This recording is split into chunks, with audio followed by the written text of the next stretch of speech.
शिव महल में प्रवेश करते हैं, कदम स्थिर और गर्वित। वे देखते हैं कि राजा अपने सिंहासन पर बैठा है।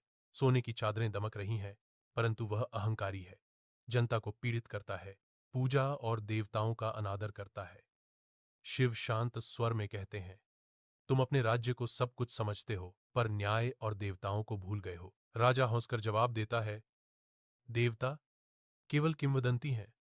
तुम केवल मनुष्य हो जो भगवान का नाटक कर रहे हो। शिव धीरे से हाथ उठाते, हवा शांत, महल डगमगाया। तांबे की मशाल की लौ झिलमिलाती है और सुनहरी अलंकरणों पर प्रकाश और छाया नाचने लगती है।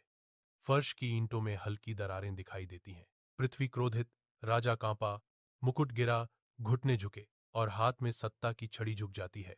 उनका अहंकार उस अदृश्य शक्ति के सामने क्षण भर में टूट जाता है और उनके हृदय में पछतावा उत्पन्न होता है। शिव कुछ क्षण स्थिर दृष्टि से देखते हैं।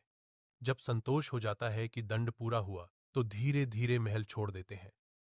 महल की शांति लौट आती है, मशाल की लौ स्थिर हो जाती है और प्रकाश मंडल शांत हो जाता है। राजा शीश झुकाकर क्षमा मांगता है, फिर से जनता के प्रति न्यायपूर्ण बनता है और देवताओं की पूजा करता है। राज्य में शांति और व्यवस्था स्थापित हो जाती है। शिव महल में प्रवेश करते हैं, कदम स्थिर और गर्वित।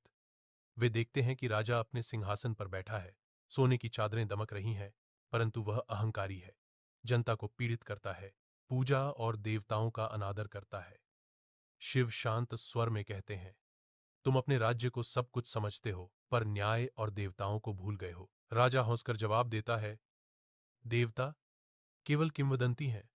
तुम केवल मनुष्य हो जो भगवान का नाटक कर रहे हो। शिव धीरे से हाथ उठाते, हवा शांत, महल डगमगाया। तांबे की मशाल की लौ झिलमिलाती है और सुनहरी अलंकरणों पर प्रकाश और छाया नाचने लगती है।